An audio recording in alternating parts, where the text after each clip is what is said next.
Hello, ನಾನು ಗೌತಮಿ. ನಾನು ಇವತ್ತೊಂದು ಕವಿತೆನ ಬರೆದಿದ್ದೀನಿ. ನನ್ನವಳು ಅಪ್ಸರೆ, ಅವಳಿಗೆ ನಾ ದೊರೆ, ಅವಳೊಮ್ಮೆ ನಕ್ಕರೆ ತಿಳಿ ನೀರಿನ ಸಕ್ಕರೆ. ಅರಳುವ ಹೂವಂತೆ ಅವಳು, ಹಾರುವ ಚಿಟ್ಟೆಯಂತೆ ಅವಳು, ನರ್ತಿಸೋ ನವಿಲಂತೆ ಅವಳು, ಬಾನಲಿ ಕಂಗೊಳಿಸುವ ಬಣ್ಣಗಳ ಸಾಲೆ ಅವಳು. ಮುಗಿಲ ಮೋಡದ ಮಳೆ ಹನಿಯವಳು, ನಗುವ ತಾರೆಗೆ ನಯನವೇ ಅವಳು, ಬೆಳದಿಂಗಳ ಬಾಲೆ ಅವಳು, ಬೆಳಕಾಗಿ ಬಂದಳವಳು. ನನ್ನವಳು ಅಪ್ಸರೆ, ಅವಳಿಗೆ ನಾ ದೊರೆ, ಅವಳೊಮ್ಮೆ ನಕ್ಕರೆ ತಿಳಿ ನೀರಿನ ಸಕ್ಕರೆ. ದುಂಬಿಯು ಕೂಡ ಮಕರಂದ ಹೀರಿ ಅವಳಿಗೆ ಕಾದಿದೆ, ಆ ಮಿಂಚು ಕೂಡ ಸಂಚು ಮಾಡಿ ಅವಳಿಗೆ ಕಾದಿದೆ. ಬೇಲೂರಿನ ಶಿಲೆಯು ಅವಳ ಮೈಸಿರಿಗೆ, ಕಲ್ಲಲ್ಲಿ ಶಿಲೆಯಾಗಿ ನಿಂತು ಅವಳನ್ನೇ ನೋಡಿದೆ.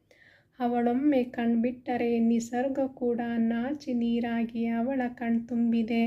ಆ ಮೋಡ ಕೂಡ ಅವಳ ನೋಡಿ ಮೈಮರೆತು ಹೂವಿನ ಮಳೆಹನಿ ಸುರಿಸಿದೆ.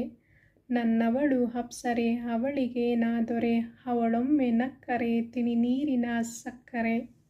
Thank you.